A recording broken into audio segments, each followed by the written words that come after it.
Bicho, tanta coisa pra falar nesse vídeo que eu não sei nem se eu devo começar. Mas já que eu comecei, então a gente vai tocar o barco. A gente vai fazer algumas coisas nesse vídeo de hoje. Primeiro eu vou continuar aqui um pouquinho só, que é até onde a dor de barriga aguenta, tá? Ouvindo aqui o podcast, tá? Como é que chama esse troço? Esqueci, fugiu a palavra.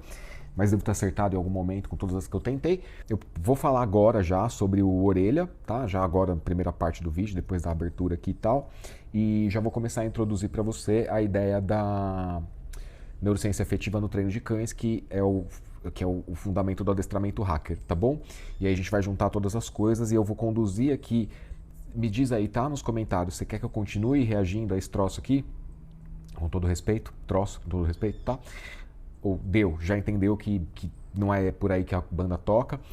Sim ou não aí nos comentários. Quero que continue, não quero que continue, já deu, já entendemos, beleza. Aí eu vou tomar uma decisão aqui, porque é dolorido assistir esse troço, tá? Sendo bem sincero. E aí na terceira parte do vídeo, então, eu vou explicar a parte, introduzir de uma maneira mais didática, fazendo uma certa simplificação do conceito da neurociência afetiva, começando pelo Seeking System, que é o sistema de busca, tá? Então é isso que a gente vai fazer hoje. Eu não sei qual ordem vai entrar as coisas. O Orelha vai entrar primeiro, acho que vai entrar a entrevista aí, o react dessa entrevista maravilhosa. Eu vou deixar a entrevista pro final. É isso que eu vou fazer. Cara, vamos lá, tá? Então, Orelha. Meu, assim, tá sabendo lá, né, em Santa Catarina, os bárbaros, né? Isso aí é bárbaro, isso não é gente, né? Bom, fizeram o que fizeram com a Orelha lá, maltrataram o cachorro, torturaram o cachorro, deixaram lá abandonado para alguém depois encontrar, levar pro veterinário, ter que eutanasiar um cachorro de 10 anos que não fez nada para ninguém, tava quieto na dele, vivendo a vida, né, como qualquer cão caramelo, né? Inclusive Janja não apareceu pra falar nada, né, Janja? Bom, pelo menos não no dia que eu tô gravando o vídeo, até agora não falou nada. Só vale os caramelos, né? Tem que ser um modelo específico, né? Esse pessoal que é bem hipócrita e seletivo, né? Enfim. Bom, o que é a Janja perto dos bárbaros? Enfim, outro assunto, né? Não vamos misturar as coisas. Mas, cara, eu tô gravando na terça. A notícia explodiu na segunda, dia 27. Dia 26, hoje é dia 27. Kleber, mas já foi, né? Você tá atrasado. Cara, então, mas é que esse troço não pode morrer, entendeu? Essa notícia não pode morrer. Então, mesmo que eu esteja gravando e disponibilizando o vídeo uma semana depois, cara, esse é o tipo de coisa que acontece à torto e à direito. Por que você acha que eu venho aqui e eu tô meio que sempre pé da vida? Porque acontece em maior ou menor medida. Bom, maior também do que esses animais fizeram, é possível sim, mas é bem menos provável. Mas acontece todo dia, em todo lugar, entendeu? E assim, não dá pra ficar tratando com essa calma aqui. A coisa tem que ser urgente, entendeu? A coisa tem que mudar, assim. Tem que ter um choque de lei e ordem nessa nesse bostil chamado Brasil, entendeu? Porque não dá, cara. O que eu acho que deveria acontecer com esse bando de marginal? Bom, primeira coisa, se fosse filho meu, né? Se fosse filho meu, falhei miseravelmente como pai. Mas miseravelmente. Falhei muito, tá? Esse é o primeiro ponto. Ah, não, eu fiz tudo certo, mas sei lá, os moleques, todos eles ali têm uma genética meio aparentada com o Satanás. Bicho, hospício. Eu vou dormir com uma porra dessa no quarto do lado? Isso aí é dois, três não que ele ouvir daqui pra frente e vira Von Richthofen. Entendeu? Isso aí, bicho. Eu vou dormir com uma desgraça dessa perto de mim? E hospício, vai pra lá, cara. Não dá, entendeu? Os quatro, eram quatro, né? O três moleques, sei lá. Não, vai pra Disney e o pai de um ainda vai brigar com o porteiro, ameaçar o porteiro. Cara, esse país tá perdido. Por que eu tenho que falar da Orelha? Por que eu tenho o senso de urgência de mudar a coisa? Por que eu acho que precisa de um choque de lei e ordem? Porque isso tomou repercussão. Mas, quantos e quantos cães... Bom, eu já trabalhei com ONG, né? Então, assim, muitas vezes você vem aí me criticar, não você, mas as pessoas vêm me criticar, que eu falo palavrão, que não sei o quê. Bicho, vai ver o palavrão que é um monte de cão entulhado numa ONG, num lar temporário. Ah, mas não é toda ONG. Tá, eu sei que não é toda ONG, mas são muitos cães no Brasil. Milhares, as dezenas de milhares precisando de ONG, abandonados todos os dias, entendeu? E todos os dias tem denúncias de maus tratos. É só você sair da sua bolha e entrar no Instagram de qualquer pessoa que vai resgatar cachorro, ou gato, ou animais silvestres ou domésticos, que você vai ver, entendeu? Então, assim, cara, é urgente mudar esse troço. É um choque de lei e ordem que precisa. Eu tava conversando uma vez com uma senhora num prédio de alto padrão que eu trabalho. Ela falou, eu adoro cachorro. Minha filha vive falando pra eu adotar mais um, tal, só que eu fico fora de casa e conversa vai, conversa vem. Não, lá na minha comunidade, lá, sempre tem uns cachorrinhos que abandonam num saco, numa caixa na beira do córrego. Sempre tem os cachorrinhos que abandonam numa caixa, num saco na beira do córrego. Assim, sinceramente falando, é muito diferente desses animais lá de Santa Catarina? É muito diferente. Cara, é só castrar, entendeu? Não quer que dá cria, é só castrar. Cadê o trabalho das prefeituras, bicho? Cadê o trabalho do centro de zoonoses? Cadê? Aí fica essa espetacularização, entendeu? A espetacularização dessa porra e não muda nada. E ai não, vou me enforcar cachorro. E de pendurar cachorro, um acha que é violento, outro acha que não. Cara, eu sei que eu dei um salto lógico aqui da parada, tá? Eu só tô falando assim, o salto lógico ele tem essa ponte aqui, que é a nossa vara pra pular, né? Que é a espetacularização. Quer dizer, se não virar um espetáculo, ninguém liga. Pô, meu, para, entendeu? Então é assim, tô sempre puto, cara, e não é de hoje, entendeu? Porque eu vejo essa barbaridade acontecendo desde que eu entrei no mundo do adestramento, cara. Porra, cara, não dá, entendeu? Mas tá bom, vamos continuar aqui esse troço. Dado o recado aí, pra mim tinha que ir pro hospício, tá? Não dá pra conviver com esse tipo de gente na nossa sociedade, mas eles estão aí, né? Um foi pra Disney, o outro daqui a pouco, sei lá, ganha um carro, um Porsche, aí sai atropelando o motoqueiro que tá fazendo entrega. Que é isso que acontece, né? Nesse país de merda. Não tem punição, né? Cada um faz o que bem entende nessa bosta. Então é isso, tá? Então recado dado, pra mim tinha que ir pro hospício, já que não pode prender porque são menores de idade. Ah, Brasil, né? Ah, Luli. Bolso, Janja, ó, beijo pra vocês. Vocês são os dois lados da moeda de R$ 1. Vocês não valem porra nenhuma, tá bom? Então tá. Então, então tá, vamos lá. Lembra que eu trouxe aqui a trilogia, né, a autópsia do adestramento, explicando por que a dominância caiu, né? Só vamos recapitular brevemente. O David Mitch falou, lobos se comportam de determinada forma. Essa afirmação dele, disputa pela dominância, lutas, embates, conflitos, foi feita com base na observação de lobos de cativeiro, portanto não eram lobos aparentados, não eram de uma mesma família, né? Eram lobos que se encontrassem na natureza, talvez entrassem em disputa ou não entrassem em disputa, porque na natureza estariam e teriam, portanto, oportunidade de manifestar graus diferentes de intimidação, tentando evitar o embate, pura e simplesmente, e entendendo que cada indivíduo ali, né, se conhecendo, se percebendo, pô, cacei o dia inteiro, tô cansado, não vou me indispor. Esse recurso não tem tanto valor para mim. Aqueles lá estão em maior número, sei lá, né? Mamíferos têm seus mecanismos neurológicos para avaliar risco, avaliar distância, avaliar a habilidade social do próprio grupo e tal, né? Então na natureza seria diferente da vida de cativeiro, ok? Então isso foi David Mitch, desconsiderou essa consideração que eu fiz agora, desconsiderou essa consideração, sobre a diferença, no primeiro momento, entre lobos de cativeiro e lobos na natureza.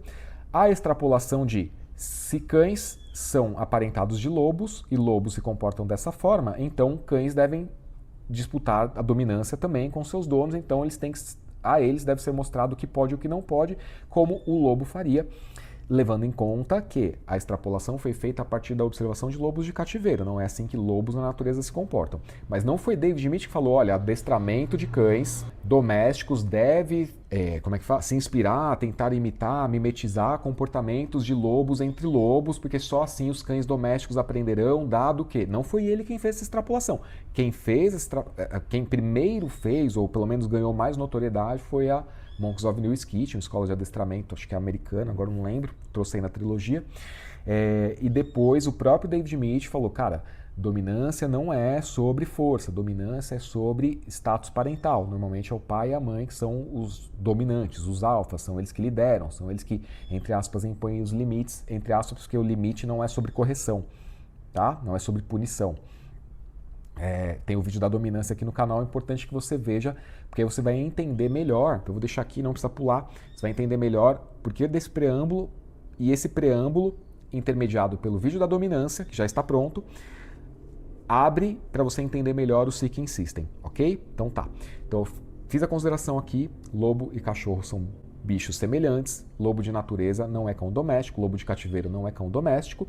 Comportamentos são completamente diferentes. Você não é lobo, você não deveria tentar parecer um lobo, tá? Porque só é ridículo. Não apenas é ridículo, como só vai funcionar até o momento que o seu cachorro falar hoje não. Aí você vai ter que levar para o Felipe Fonseca, não é isso? Porque você entendeu o que era ser dominante, viu que dominância não funciona, só até a página 2. Aí você leva para o cara que está num ambiente controlado, vai fazer um baita curso com ele, com certeza. Vai amar ficar enforcando teu cachorro, vai ser um processo assim, realmente incrível. Tenho certeza que você vai adorar muito, vai ser bem gostoso. Quem não gosta de maltratar um cachorro, na verdade? Né? Enfim, mas não era isso que eu ia falar. Então o ponto aqui para a gente poder avançar é, vamos entender o que está na base das emoções, tá? Um rápido disclaimer. Cérebro, até onde se entendia, era cérebro trino, córtex, neocórtex, estruturas mais modernas do cérebro, a estrutura emocional mais complexa, que é o sistema límbico, onde, entre aspas, estão todas as emoções, e sistema reptiliano, que é o cérebro primitivo, que seria responsável por luta, fuga ou paralisação, coisa que o Felipe também falou aqui no vídeo, no podcast. Ai, cara, essa simplificação só esvazia as coisas, é bem complicado. Eu sei que eu estou sendo redundante nessa repetição desse argumento, mas esvaziar o conceito é muito feio, cara. Puta, é muito feio. Dá like, aumenta o engajamento, né? As pessoas que têm dificuldade de entender informações complexas engajam mais com informações simples. Mas se você é profissional com visibilidade, cara, né, Alexandre Rossi? Não adianta você só criticar quem não está fazendo o que você faz. Porque você também não está fazendo o que deveria fazer, né? Voltando.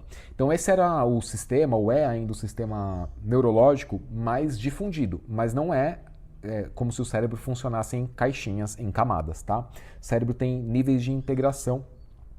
Estou fazendo uma linguagem didática, tá bom? Não leve ao pé da letra exatamente assim que funciona e, por favor, não saia falando por aí que é assim, é só para simplificar a nossa conversa aqui, tá bom? Para poder deixar todo mundo no mesmo patamar e a gente discutir a partir daí.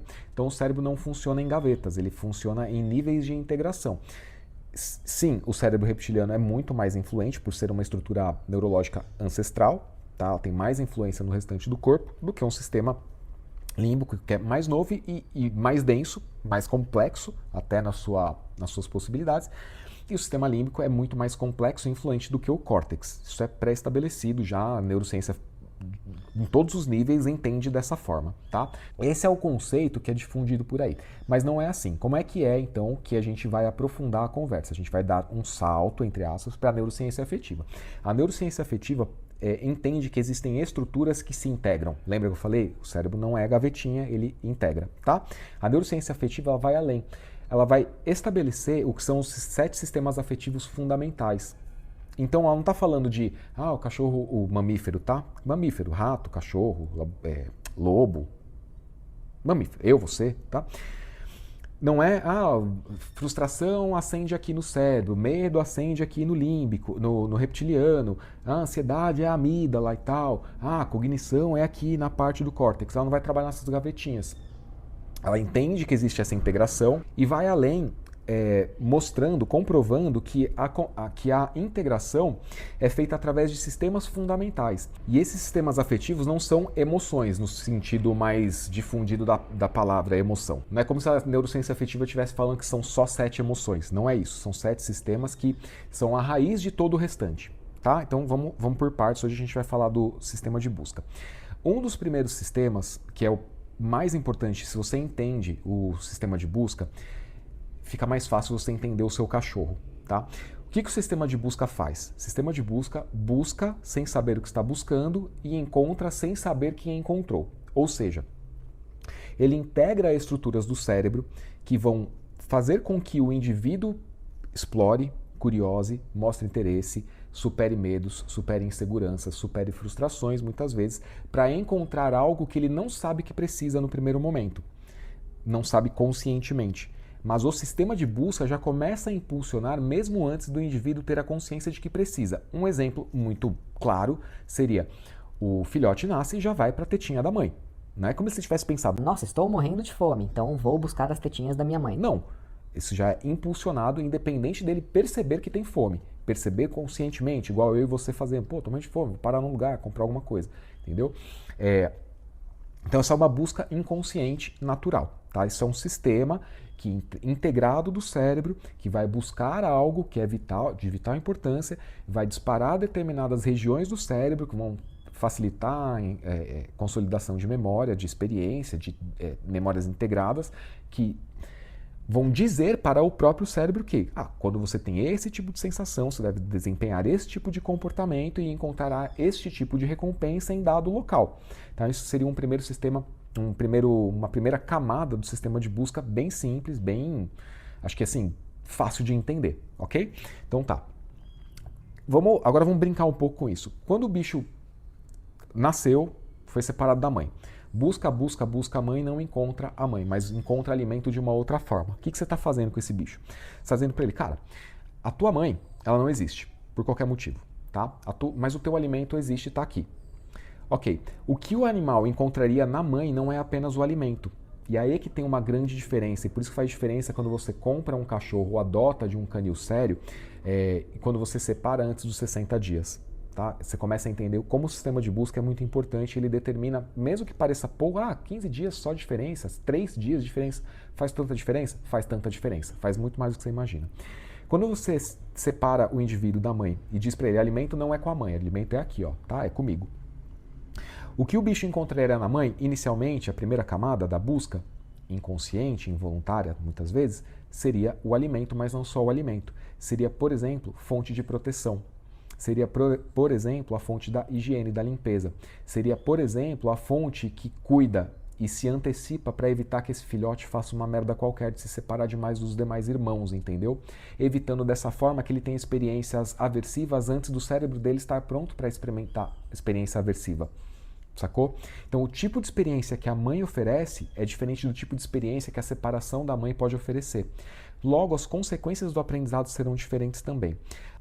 Esse comportamento, encontrar a mãe, encontrar o alimento e todas essas coisas que eu falei, tem um nome na neurociência afetiva, que se chama amparo. Ou seja, esse bicho busca uma coisa, mas encontra algo além disso, que é o amparo.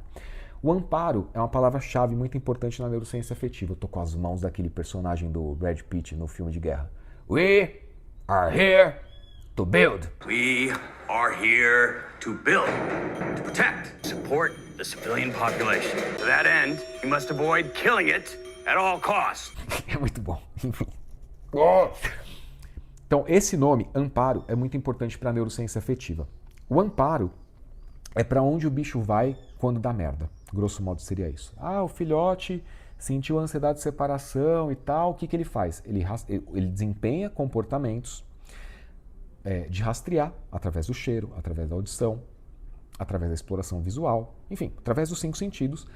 Ele vai desempenhar comportamentos que vão fazer com que ocorra uma redução da ansiedade de separação durante o processo de busca.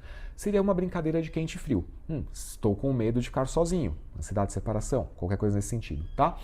E isso vai ser um outro sistema que a gente vai falar, que eu só estou explicando o Seeking System, que é o sistema de busca. Então, o sistema de busca identificou em si, porque ele busca fora, busca dentro, ele está sempre buscando, tá? Busca sem saber o que está buscando. E às vezes encontra o que quer e às vezes encontra o que não quer. Agora encontrou uma coisa que não queria. Saiu lá caçando a borboleta. Borboleta, sou um Golden Retriever, cadê meu pai? Ai, meu Deus. Ansiedade de separação, ela direciona o comportamento de caçar borboleta para passar a buscar meu pai, minha mãe, dono, dona, responsável, porque agora é isso, né? Não pode falar tutor mais, tem que ser uma outra coisa, né?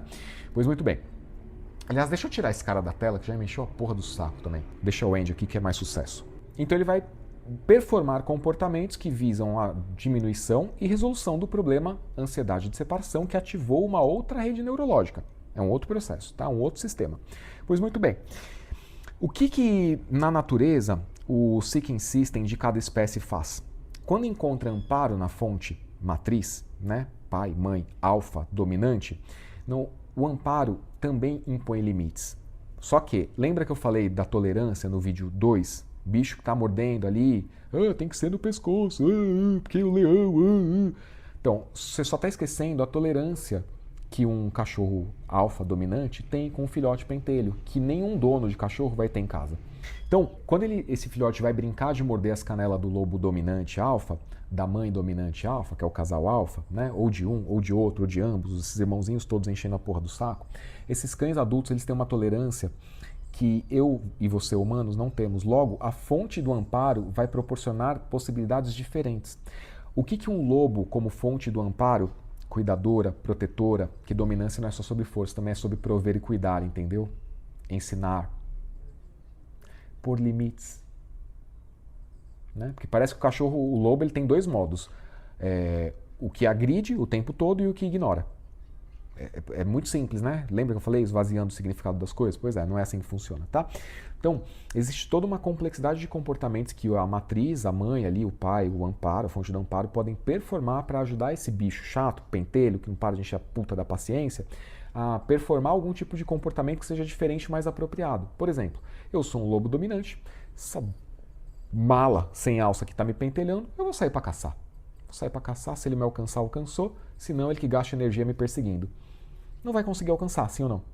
As pernas de um lobo alfa, de um cachorro adulto, são maiores do que de um cachorro pequeno. A consciência, a capacidade motora de um cão adulto são diferentes da capacidade capacidade motora e consciência corporal de um filhote. Sim ou não? Acho que isso é bem claro.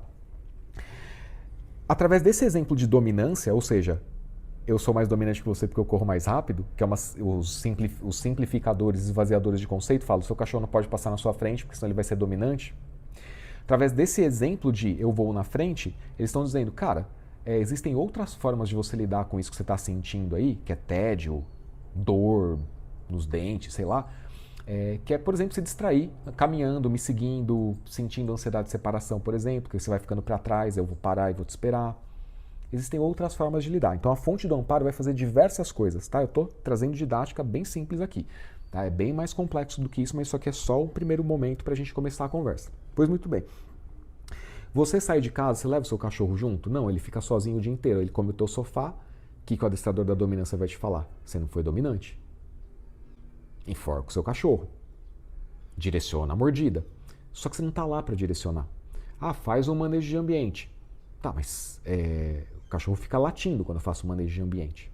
Você entende, então, que o que esse cachorro está buscando não necessariamente é morder o seu sofá. O que ele está buscando é um aprendizado.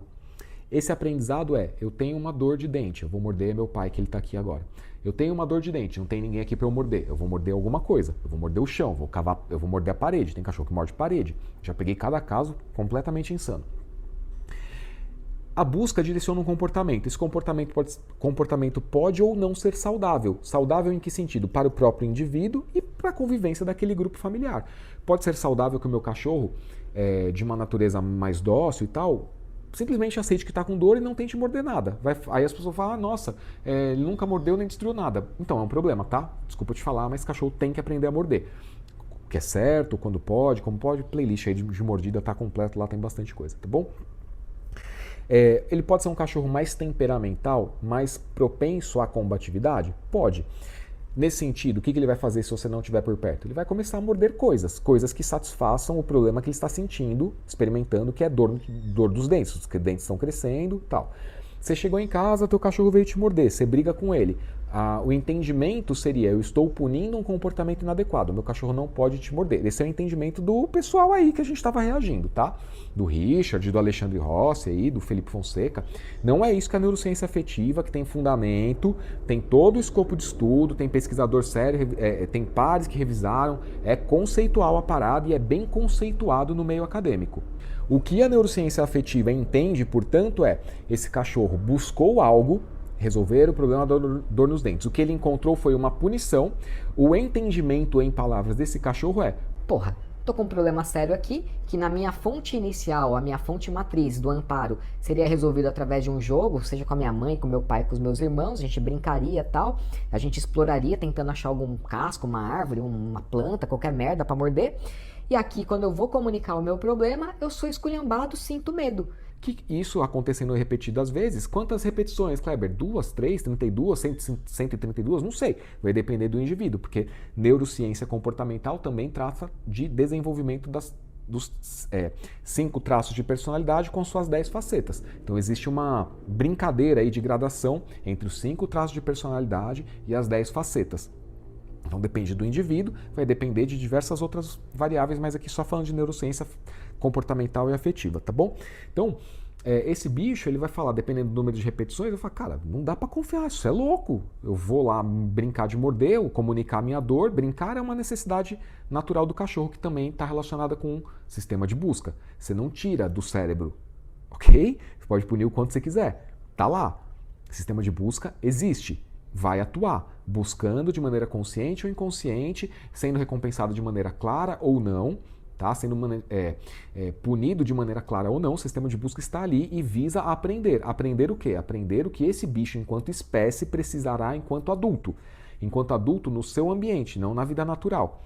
Tá? Então, as competências que o teu filhote, a gente já está sofisticando a conversa, precisa desenvolver, são manifestadas desde filhote em níveis lúdicos, gradativos, até chegar num nível em que, na natureza, seriam habilidades de vida real, de existência, de sobrevivência. Como você tem um cão doméstico e não um lobo em casa, você vai colocar essas habilidades naturais, que precisam ser desenvolvidas, que precisam ser lapidadas, em níveis de existência social na tua sociedade aí, no teu meio, no teu círculo familiar, etc. Tá? Muito bem. Então, não é que o teu filhote não pode morder. É que você precisa ensinar o que pode, quando pode, como pode, quem pode e tudo que não pode também. Ok? Se você trabalha com a ideia de punição, ainda mais, lembra que eu citei? A mãe vai proteger para que esse filhote não experimente uma sensação aversiva numa fase em que o cérebro não está pronto para experimentar a sensação aversiva. Se você começa a submeter o teu filhote a experiências aversivas sucessivas, de modo que, numa fase que o cérebro não está pronto para absorver isso, quando eu digo absorver, eu quero dizer ter a cognição sofisticada necessária, que só vai estar pronto a partir de 18 meses de vida, que é o tempo que o cérebro do cachorro leva para ser formado em média. Existem diferenças de raças, portes e tudo mais. Tá? Então, a integração do cérebro precisa estar tão bem estruturada e integrada que a cognição suficiente para absorver o que você gostaria que o seu cachorro absorvesse só será possível quando ele tiver a partir de 18 meses. Tá? Então, você começa a submeter aí a punições, estímulos aversivos que seu filhote não tem condição de entender, você deixa de ser a fonte do vínculo e você passa a ser a fonte do desequilíbrio desse cachorro. Aí você vai ter que mandar para o Alexandre Rossi, para o Felipe Fonseca. Porque eles não entendem o que eu acabei de explicar. Entendeu esse troço? Tá? Bom, vamos lá. Então, princípios fundamentais aqui do Seeking System. Ele ativa ansiedade, ele integra zonas do cérebro responsáveis por aumento, por regulação da ansiedade, aumento e diminuição. Ele integra as zonas de recompensas, tá? Motivação e recompensa, então núcleo accumbens, que é o que reconhece, busca recompensa e tudo mais. Estimular a dopamina, que é um neurotransmissor, né? Então, integra também gradativamente, bem devagar, a atuação do córtex, que é essa parte mais racional da coisa, vamos colocar usar essa palavra aqui para a conversa de hoje, ou seja, o cachorro passa a ser mais consciente do que está buscando e mais consciente do que deve ser evitado. Tá? Vamos dizer assim, ele começa a entender o porquê das coisas. Em palavras, tá? Não é exatamente assim, mas é só para nossa didática. E também vai integrar o nosso segundo sistema afetivo fundamental, que é o Play System, ou seja, é o sistema que vai explorar e brincar, tá? E aqui vai ter outras consequências muito importantes, inclusive impactantes na vida adulta, mas a gente vai falar disso no vídeo seguinte, tá?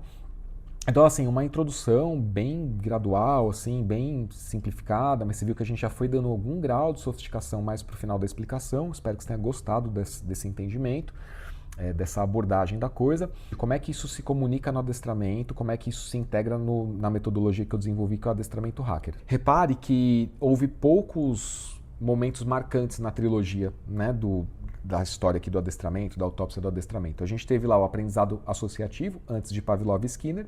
Nós tivemos condicionamento clássico e condicionamento operante com Pavlov e Skinner. Nós tivemos aí o David Mead com a teoria da dominância, que teve a sua ascensão ali por volta dos anos 70, seu auge 2000, 2010, até mais ou menos 2010, teve o seu auge ali até os anos 2000, começou a entrar em decadência a partir de 2002, quando o próprio Monks of New Skid falou, não faça, é furada, tá?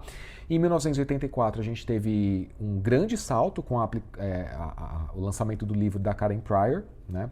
Que entra aí com adestramento positivo, traz a pesquisa de Skinner e Pavlov para a vida real, para o treino de cães domésticos, então esse foi um salto muito importante. E aí desde a introdução do adestramento positivo, não teve mais nada de novo.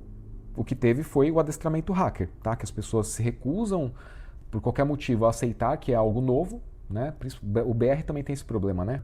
Sua metodologia. Nem leu, nem viu, nem sabe, não pegou nada do meu conteúdo escrito, nada do meu conteúdo da playlist Treino Emocional de Cães, não viu nada e falou...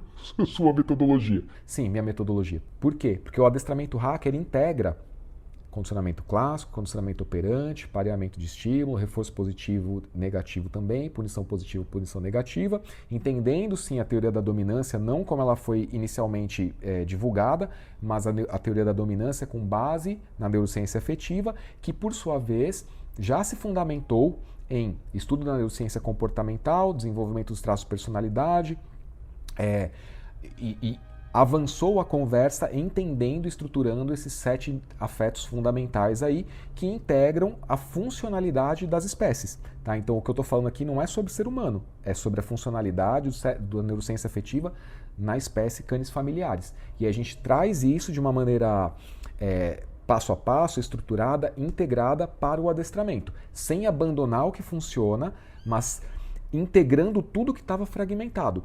O que havia então de positivo eram: entendemos que temos que treinar com o mínimo possível de punição, que não é a punição que ensina o que deve ser feito. Ela apenas inviabiliza ou tende a inviabilizar comportamentos indesejados, mas não ensina o que o cachorro deve fazer no lugar. Vamos trabalhar com adestramento positivo. No adestramento positivo, houve métodos dentro da metodologia. Então, o adestramento positivo seria uma metodologia.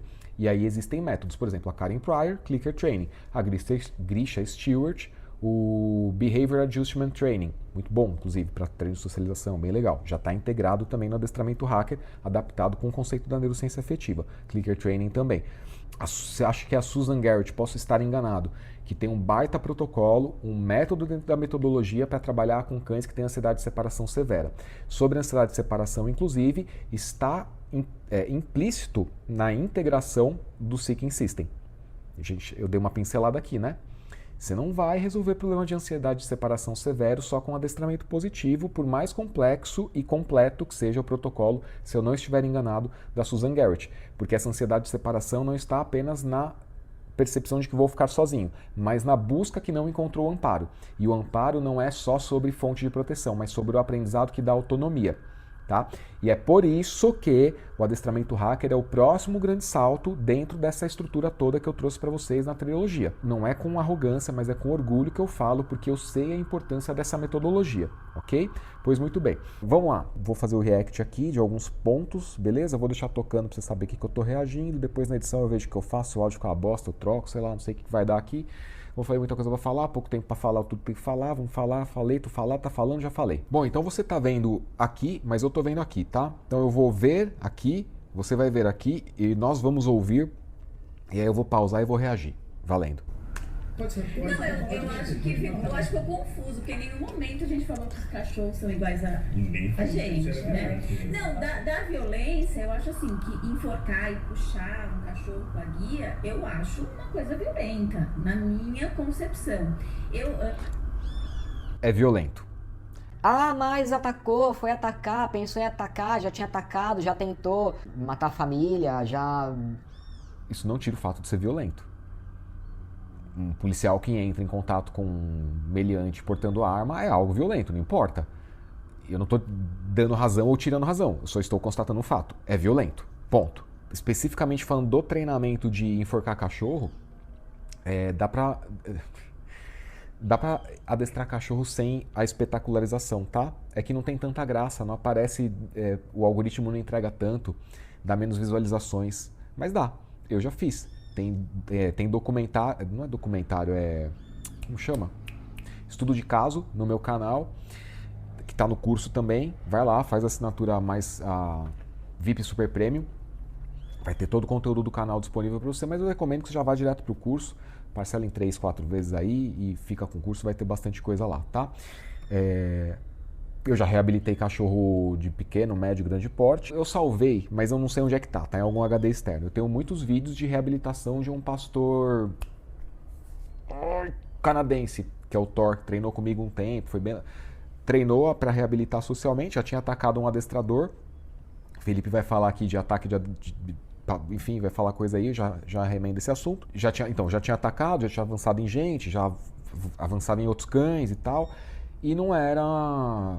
Bom, era das raças que eles consideram válido de enforcar, entendeu? Que são os cães de grande porte, agressivos e tal. Né? Então, e não precisou de enforcar o Thor, sacou? Não dá espetáculo, né? Não vende tanto, né? Mas funciona melhor até. O resultado é mais saúde mental para a família e para o cachorro, tá? Eu acho que você dá cursos também, né?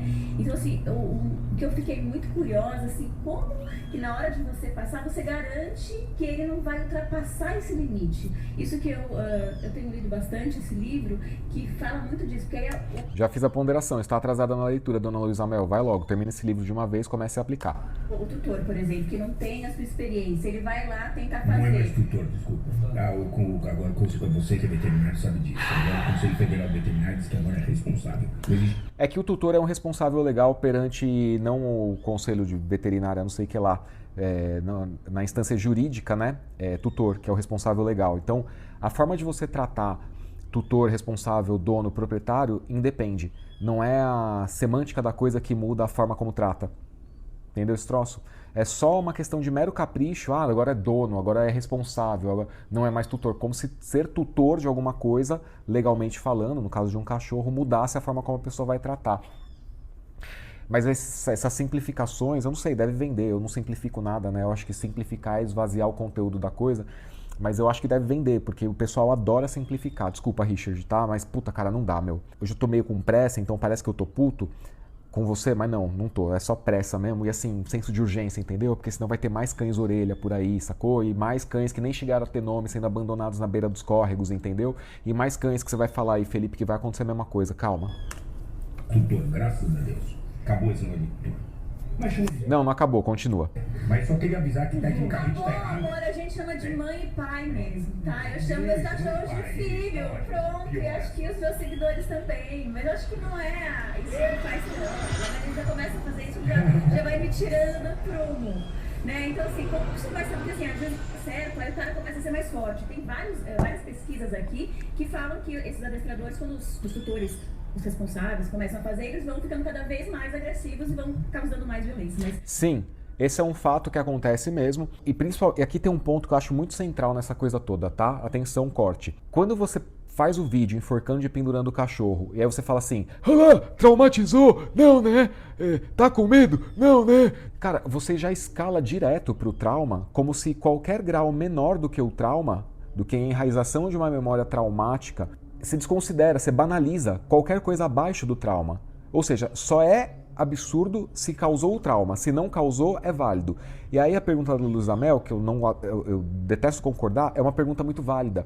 Por quê? Como é que você garante? Porque você não garante, porque no final dos seus vídeos, todos vocês, não só o Felipe, vocês não colocam, não faça esta merda em casa. Você não é adestrador, você não sabe ler a linguagem corporal de outro cachorro.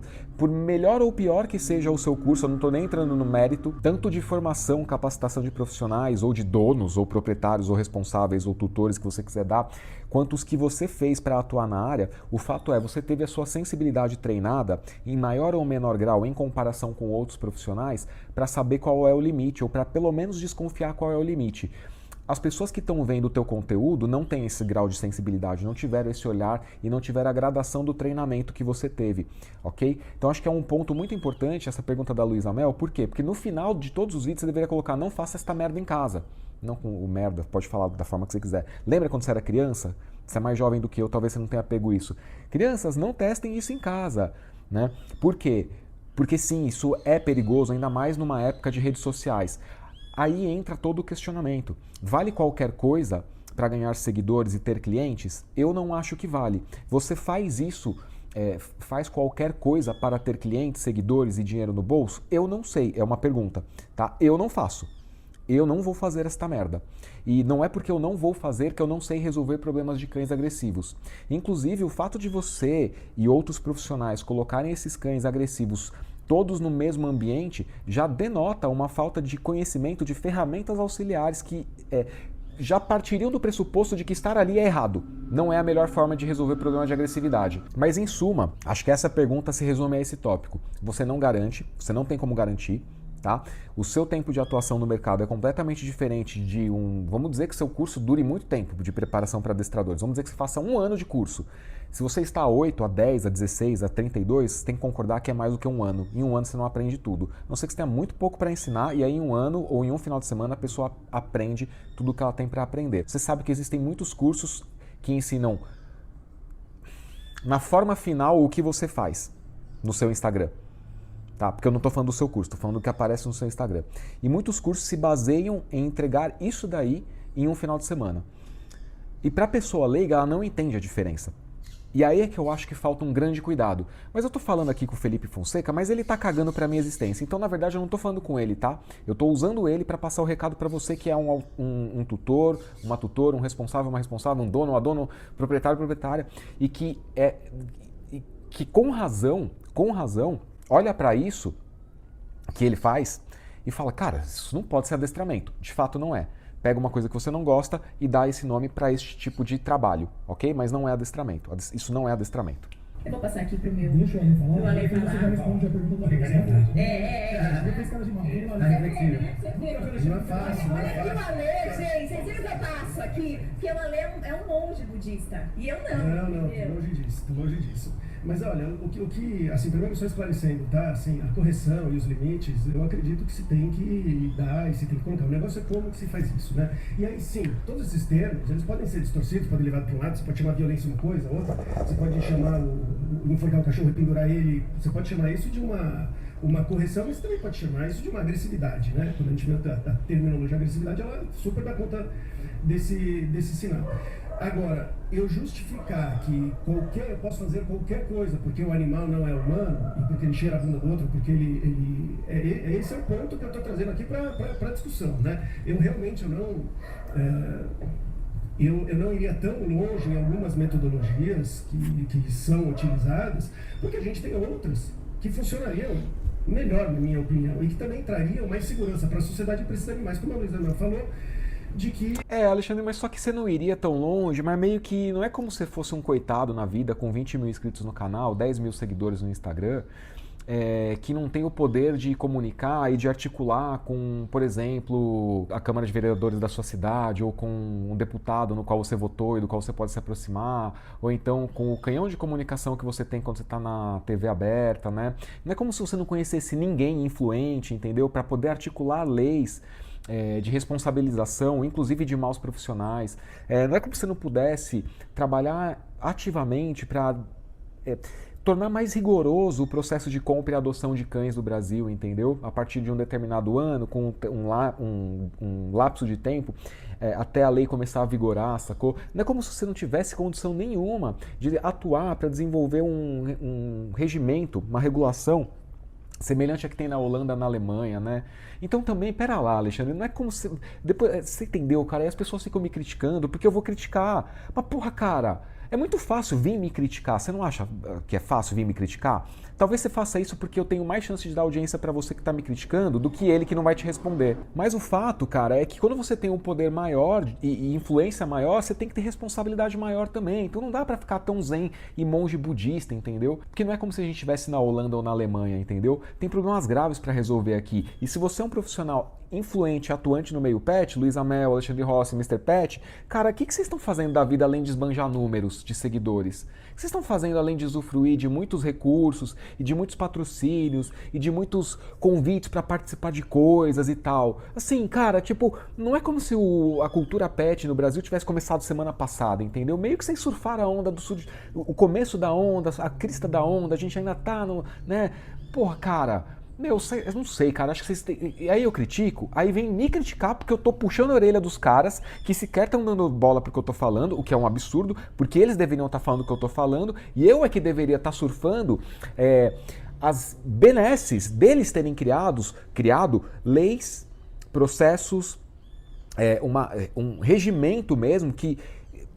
de lei e ordem mesmo, em que o profissional de adestramento, Alexandre Rossi, pudesse ter o seu serviço sendo valorizado financeiramente cada vez mais conforme se especializa, e não tendo o seu padrão da tua mensalidade como teto. Não que eu cobre o que o Alexandre Rossi cobra, tá? Eu cobro mais, obrigado pela pergunta. Mas eu sou fora da curva nesse sentido, desculpa falar isso. Você vai falar que é arrogante, cara, tá bom, fala aí o que você quiser. O ponto não é esse. O ponto é que quando você estabelece uma franquia e você não trabalha pela valorização da carreira, sendo você a referência que você limita a entrada de outros profissionais no mercado. O que vai culminar, Alexandre Rossi, informações que têm um preço mais acessível do que o teu, que não vão cobrar a franquia que você cobra para trabalhar com você, portanto, profissionais menos qualificados que vão fazer as coisas só porque amam cães. Se vocês não estão percebendo, Alexandre Rossi, Luiz Amel, Richard, vocês não estão percebendo a cadeia de eventos, de uma coisa que leva a outra, cara, assim, bota a mão na consciência, pensa um pouco nisso que eu tô falando, ao invés de só sair refutando, tá bom? E se você não é essas pessoas que estão aqui, que eu não citei, portanto, e você só não acredita, cara, sai da tua bolha, vai viver a vida real, desculpa te falar isso, vai viver a vida real, vai entrar numa ONG, vai resgatar cachorro, você vai ver o desespero que é. Coloca uma placa na porta da tua casa, adota cães, pra você ver o desespero que é e a situação dos cães que vão aparecer pra você.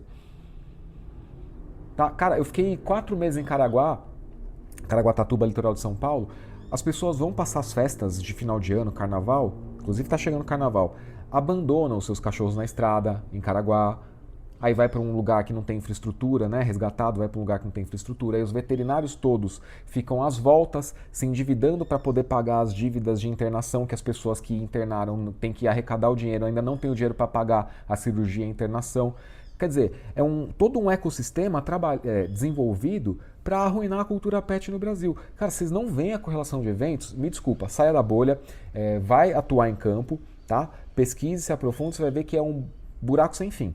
E não é pelo topo que a gente vai resolver, porque esse topo aqui claramente não está resolvendo há muito tempo. Tá? Por um outro topo que tem que trabalhar a lei e ordem, botar um regime de lei e ordem sério nesta droga deste país, e que a base não tem, a base que eu digo não de grana, a base da sociedade como um todo, seja rico, seja pobre, a base que está entrando no nicho, querendo comprar ou adotar um cachorro, caia a droga da ficha que tem que se capacitar antes de ter o cachorro. E uma das formas de fazer isso é como fazem na Holanda e na Alemanha. Fila de espera. Fila de espera de 3, 5, 6 meses. Uma provinha, a pessoa tem que fazer uma prova para ver se ela está apta a ter o cachorro.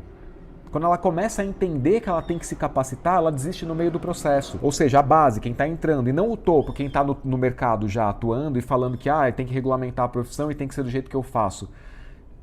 Cara, o topo do Brasil, cara, ai meu Deus do céu, cara, eu fico aqui no meio, entendeu? Pensando, bicho, puta, é desesperador, cara. É desesperador, mas vamos tocar aqui esta bagaça. Esse adestramento que a gente faz, e às vezes você pode ter competência para fazer alguma coisa e ficar na linha divisória ali, mas você está mostrando para um monte de gente. Então, quando você escolhe a metodologia, não é só que funciona com você. E você poderia estar mostrando o contrário, né? Diariamente, né? Você poderia fazer esse trabalho de enfrentamento, de combate, mas não faz, né? São os cachorros. A gente, como influenciador... Você poderia participar de mais debates, né? Poderia dar mais a cara a tapa, né? Ao invés de ficar falando só com a base, aquelas coisinhas, né? Mordida, xixi, não, você poderia fazer um trabalho mais atuante, né? Até militante, entre aspas. Tem que pensar num contexto geral, como que essas pessoas estão utilizando e outra. Tem várias metodologias que se você coloca em prática, tô vendo aqui, tá? Vai ser muito difícil da pessoa continuar. E a gente sabe que os cachorros precisam dos limites, mas não é num centro de treinamento que você dá o limite e devolve ele e ele vai estar bom curado, né? Você concorda, mas o que a gente vê, a gente ensina o cachorro de uma determinada forma, ele volta para casa. Se as pessoas continuarem tratando da mesma forma, o problema às vezes volta, e às vezes volta pior. Eu vou deixar ele concluir e eu vou responder a resposta do Felipe, tá? Porque ele tem razão no ponto dele. Felipe, passa um minutinho de resposta aí, vamos lá. Bom, vamos lá. Você já é palestrante? Já formei mais de 800 profissionais no mercado e já trabalhei mais de 4.000 famílias no meu centro de habitação. Então, como é curto, vamos entender que hoje eu reabilito cães e treino pessoas. Eu transformo a vida das pessoas através de cães. Então, quando o cachorro chega no meu centro de habitação, o primeiro contato ali que o dono tem é 4 horas de aula teórica comigo. Antes de realizar a primeira aula prática depois de 15 dias. Eu devo ter, vou chutar, tá? Porque já tem atualizações do curso, 80 horas de aula teórica só no meu curso online. E mais ou menos a mesma quantidade de horas, um pouco mais de aulas práticas explicadas, pontuando exatamente erros, acertos, como não errar, o que deve fazer para conseguir o acerto. É só a título de comparação. Só a título de comparação.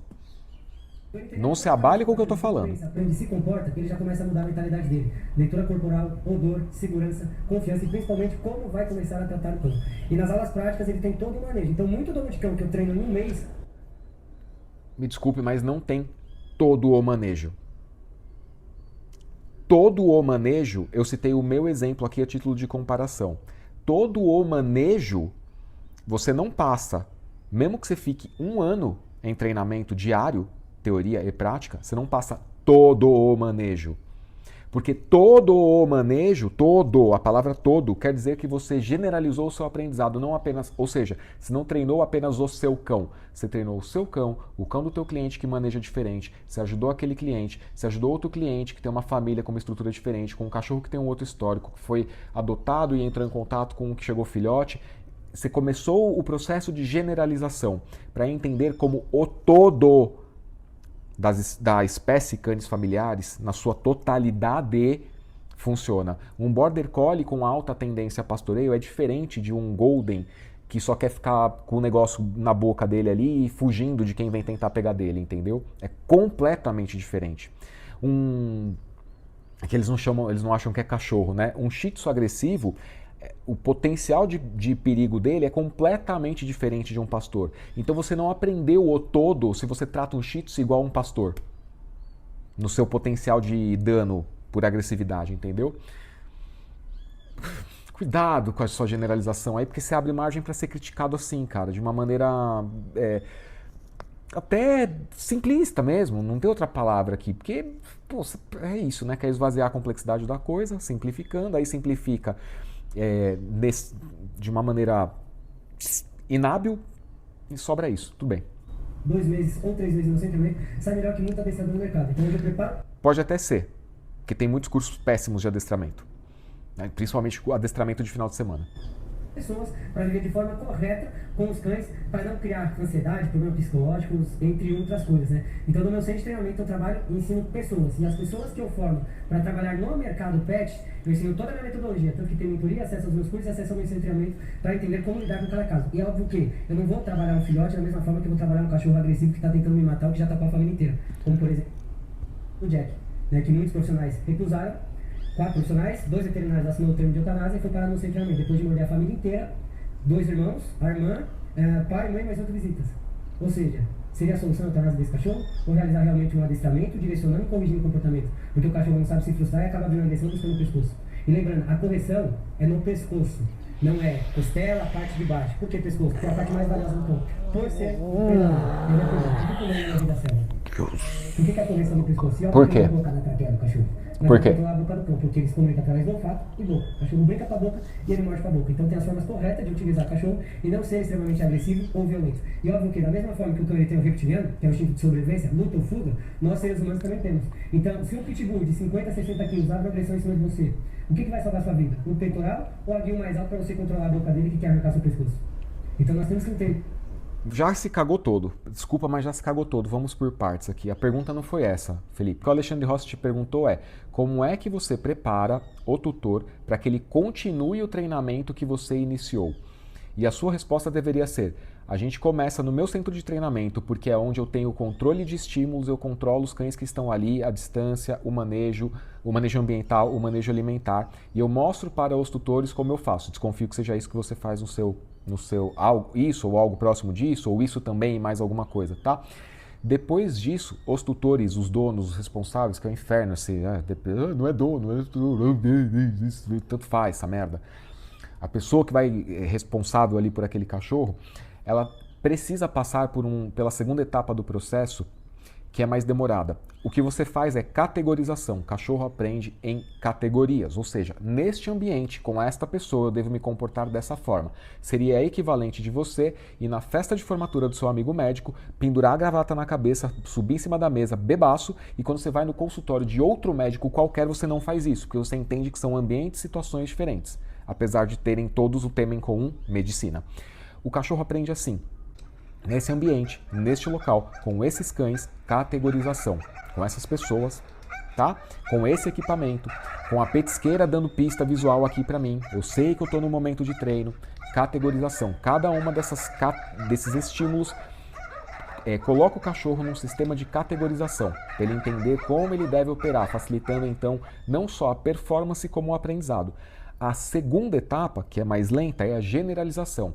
Não é que eu não posso puxar com o meu pai naquele ambiente, com o meu dono, nossa, saco isso. É que eu não posso puxar nunca, mas esse é eu puxar. Eu tenho então que receber o tranco para eu voltar para o lado, porque foi isso que eu aprendi.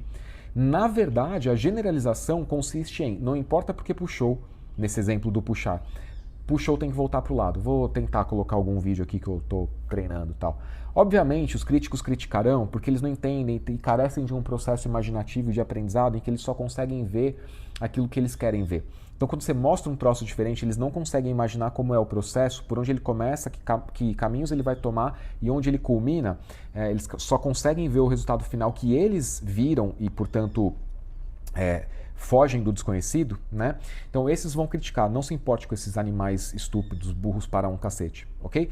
Entenda que o que eu estou mostrando é um processo de generalização. Você começa por um lugar e vai passar a fazer a generalização para que esse cachorro performe sempre da mesma forma, sem intervenção humana.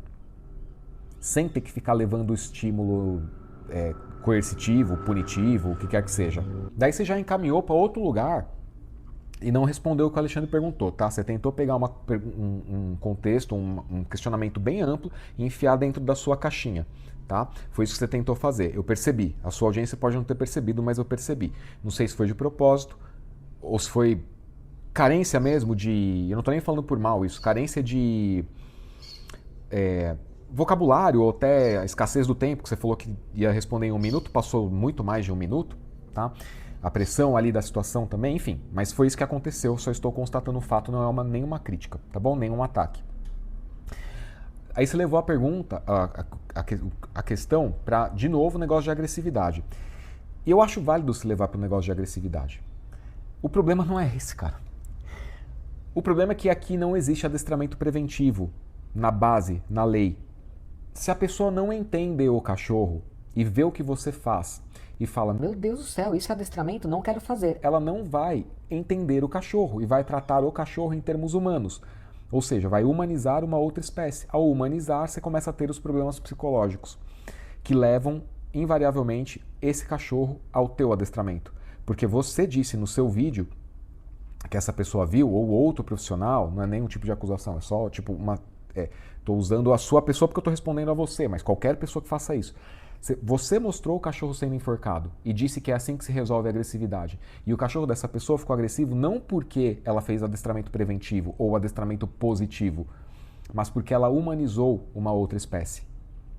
Fazendo todo o psicológico desse cachorro ficar completamente deturpado no entendimento, no seu próprio entendimento, no seu diálogo interno ali consigo próprio, né?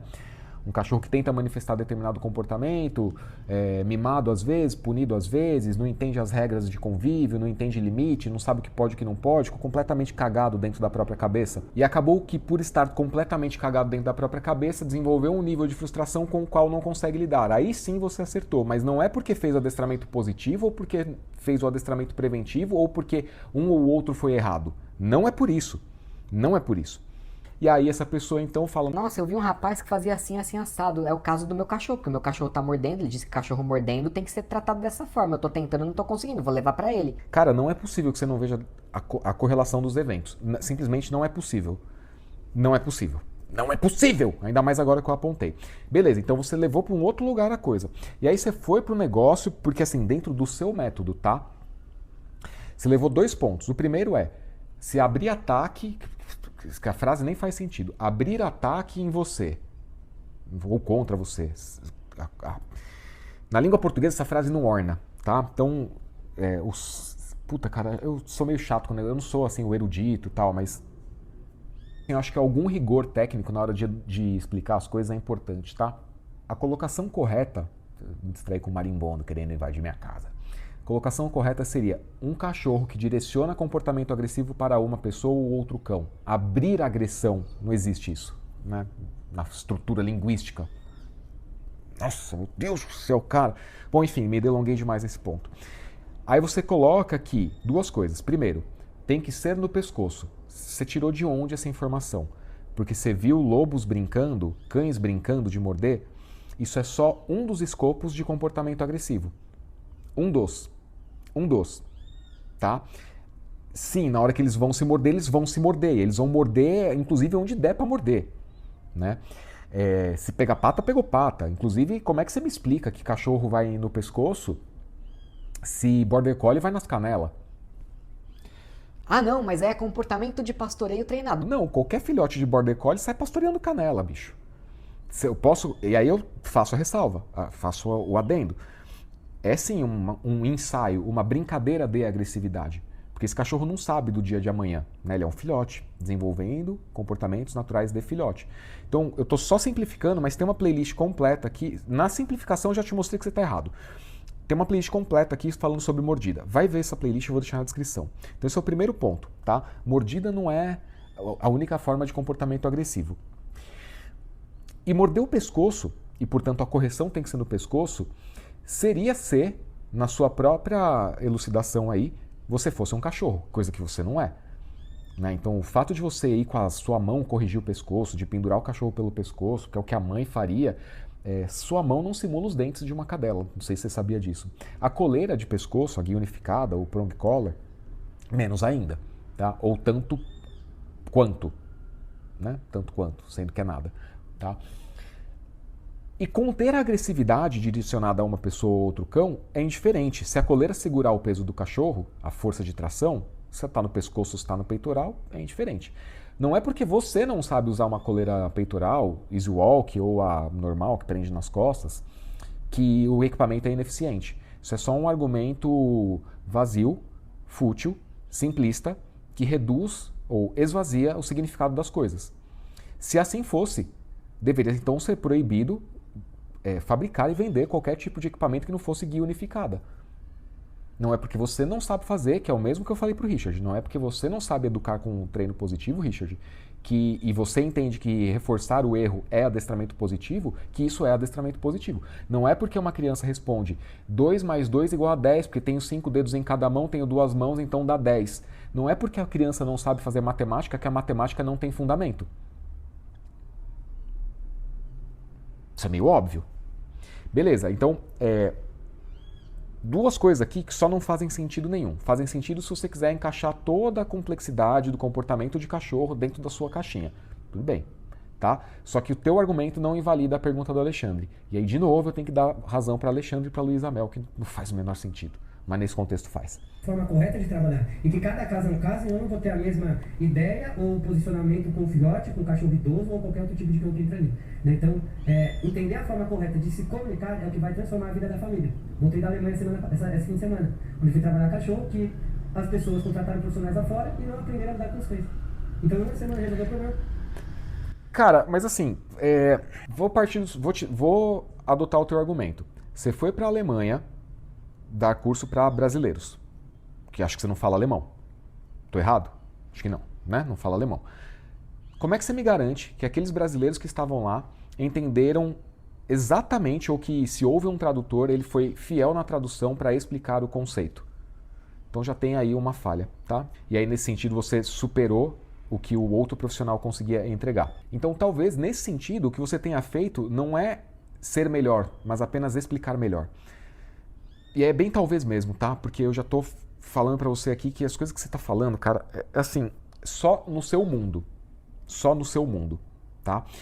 Porque nem de longe o que você está dizendo é o todo que há para saber sobre cachorro, ok? Se você quiser simplificar e desconsiderar todos os malefícios que o Alexandre Rossi e a Luísa Mel perguntaram, citando inclusive livro que você não leu, que é o Cão Senso. Tá? Se você quiser desconsiderar, você seja claro e sincero. Estou desconsiderando todos os danos, possíveis danos que o que eu faço pode gerar e tal. E estou justificando que eu estou reabilitando um cachorro que teria que ser eutanasiado por outros profissionais, porque esses profissionais poderiam ter sido sinceros e falado, olha, eu não sei resolver o problema de agressividade, vou te encaminhar para outro profissional. Ao invés de só tentar pegar o cliente, supondo que foi isso que fizeram, e percebido que não davam conta depois de terem piorado, porque acontece. E não é uma questão de adestramento, é uma questão de profissionalismo. Tá? Qualquer profissional pode extrapolar o seu limite, pode ficar aquém da expectativa, pode ser mau caráter, bom caráter, pode ter boa intenção, mas ser mal qualificado. Isso é do escopo da existência humana. E eu entendo o que você está falando, mas eu preciso fazer a ressalva para que o que você está falando não seja considerado como só você sabe fazer. Porque não é só você que sabe fazer. Tá? Isso é um ponto muito importante. Porque a família não tinha o conhecimento de como pensa, aprende, se comporta em campo. Então hoje o adestramento é ensinar o dono para funcionar igual funciona na Holanda, na Alemanha, nos países da União Europeia. Que lá o adestramento realmente funciona, porque tem leis. Aqui no Brasil é bagunça. E ao invés da gente ficar nessa treta, nós temos que criar um órgão que realmente vai regularizar. Né? E regulamentar. Mas aí você me obriga a voltar e falar: o cidadão brasileiro não é o cidadão alemão. O cidadão brasileiro não é o cidadão da União Europeia. A formação do brasileiro médio é muito aquém da formação em comparação do povo europeu de modo geral. Acho que você entende isso, né? Você deve entender, porque você está falando vocabulário muito simples com pessoas que têm a capacidade de entender o que você está falando. Logo, você não está falando coisas complexas com pessoas que demandam informações complexas. Portanto, você deve entender que existe uma capacidade, uma limitação bastante clara e em grande parte da população brasileira que invariavelmente as colocou na situação de estar passando pelo que elas estão passando com os seus cães. Quando você quer falar de criar um órgão e sair dessa treta toda, esse órgão não deveria ser para regulamentar a profissão no primeiro momento. Esse órgão deveria ser para regulamentar a aquisição e a compra de cães, bem como a procriação, a abertura de novos canis, etc, etc. Assim como também a conformação das raças. Você teria que trabalhar, como eu falei anteriormente, na base primeiro. Na base. As pessoas deveriam ser desestimuladas a ter cachorro. Você sabe disso. Você que é minha audiência aí, que está me conhecendo hoje, pode não gostar do que eu falei. Mas saiba, 102% dos adestradores dizem entre si, entre seus pares, nem todo mundo, a maioria das pessoas não deveria ter cachorro. É a realidade, cara. Se a maioria das pessoas pudesse ter cachorro, a gente não teria tantos cães abandonados, maltratados. Orelha manda notícias, né? Era um cachorro de rua. Se estivesse na casa de alguém, bem preparado, capacitado, não teria acontecido, sim ou não? Você tem que trabalhar na base primeiro, bicho. É que a base também, cara, a base, nossa senhora. Quando eu digo a base, bicho, eu tô falando das pessoas que estão entrando no mundo, entendeu? Da cultura pet. A base vai iludida, vai apaixonada. É muito complicado, muito complicado. Na verdade não é nada complicado, é um choque de lei e ordem, entendeu? Fase de transição, ó, daqui 5 anos não vai ter todos esses canis aqui, tá? Ou você se regulamenta segundo essas diretrizes, ou você pode fechar as portas, vai ter uma cria por ano, por casal, só pode ter 3 casais, vai ter que ter uma fila de espera aí, o processo de socialização começa no canil. Ah, mas tem doença, então, mas para resolver o problema da contaminação vai ter esse passo, aí as pessoas vão fazer visitação sim, não precisa entrar em contato direto, mas precisa ir lá e ver, entender a estrutura, né? Então você tem que criar as etapas para a base, né, para fazer uma seleção ali no meio, que é a capacitação ali das pessoas, que vão ter que fazer um cursinho, uma prova, algumas vão desistir no meio do caminho, outras vão passar, e aí passando vão ter que esperar mais um pouco, né, porque o cachorro não nasceu ainda, e aí pode ser que desista ainda nesse processo, subindo o topo da pirâmide, e aí só vai ter cachorro quem realmente está determinado a ter cachorro, essa pessoa não vai abandonar, entendeu? E se ela abandonar, ela vai ter uma punição muito severa, porque esse cachorro vai ser chipado já desde o dia que saiu. Tá chipado, monitorado via GPS, a puta que eu pariu. E se esse cachorro for encontrado e for comprovado que a pessoa abandonou, ou vamos dizer assim, se cercou de providências para que o cachorro pudesse se auto-abandonar, entendeu o que eu tô falando, né? Essa pessoa vai ser severamente punida, entendeu? E esse cachorro vai para um abrigo onde ele vai furar a fila de espera de uma pessoa que está querendo comprar ou adotar, entendeu? É bastante simples resolver o problema. Basta não falar merda. Enfim, né, cara? Ponto. Oh, meu Deus do céu, cara, eu não consigo entender a complexidade. Como as pessoas simplificam o que é complexo e complicam o que é simples. Lei e ordem, não tem coisa mais simples do que isso. Não, mas o cachorro abriu agressividade, você tem que usar enforcador porque aparentemente a coleira peitoral não segura. Cara, nossa senhora, velho. E a punição tem que ser porque o leão é o rei da selva. Nossa, tem que ser no pescoço porque o leão é o rei da selva. Espécies completamente distintas. Para começar, que um é felino, o outro é canino, né? Canis. Nossa, cara, sim. Deus, cara, meu Deus. Meu Deus. É desesperador. A gente vai encerrar o vídeo, eu queria que você me dissesse. Continuo fazendo react aqui do podcast da Luísa Mel, Alexandre Rossi, toda essa galera aí? Ou chega, deu para entender já? Sim ou não nos comentários. E me fala aí o que você achou do Seeking System. Coloca aí uma nota de 0 a 10 para essa abordagem. Se você gostou, quanto mais você gostou, 10. Quanto menos você gostou, mais perto de 0 ou 0. Fechou? Então tá, semana que vem vai depender aí. Continua a entrevista, sim ou não, e aí vai ter react sim ou não disso ou de outra coisa, e a gente vem pro Play System, que é bem legal, bem interessante, muito produtivo, vai te ajudar a entender também, tá bom? Só lembrando, antes de encerrar, eu tenho ansiedade de separação, você percebeu que eu não quero ir embora, é porque o tema é muito legal. Eu não estou fazendo isso hoje, isso já está pronto, está dentro de um curso, ok? Que é o Adestramento Hack, que está disponível no link aí. Você não precisa esperar os vídeos saírem aqui, tá? Lá já, inclusive, está não só explicado de uma maneira mais dinâmica, como está explicado de maneira estruturada passo a passo para você já começar a aplicar. Tá? Já tem a parte prática lá para botar a mão na massa e tocar o pau aí, beleza? É isso então. Você vai adorar a explicação, vai adorar as práticas. Puta, é 1 zilhão de vezes mais interessante e gostoso de fazer do que isso aí que esse pessoal faz, tá bom? E mais fácil também do que o adestramento mais raiz, vamos dizer assim, tá bom? O adestramento R mais R menos, 4 quadrantes ou só positivo ali, a ideia do positivo. E vai sanar todas as suas curiosidades também. E vai responder todas as perguntas que você sempre se fez e nunca encontrou a resposta. Cara, adestramento hacker é demais. Na boa. Na boa.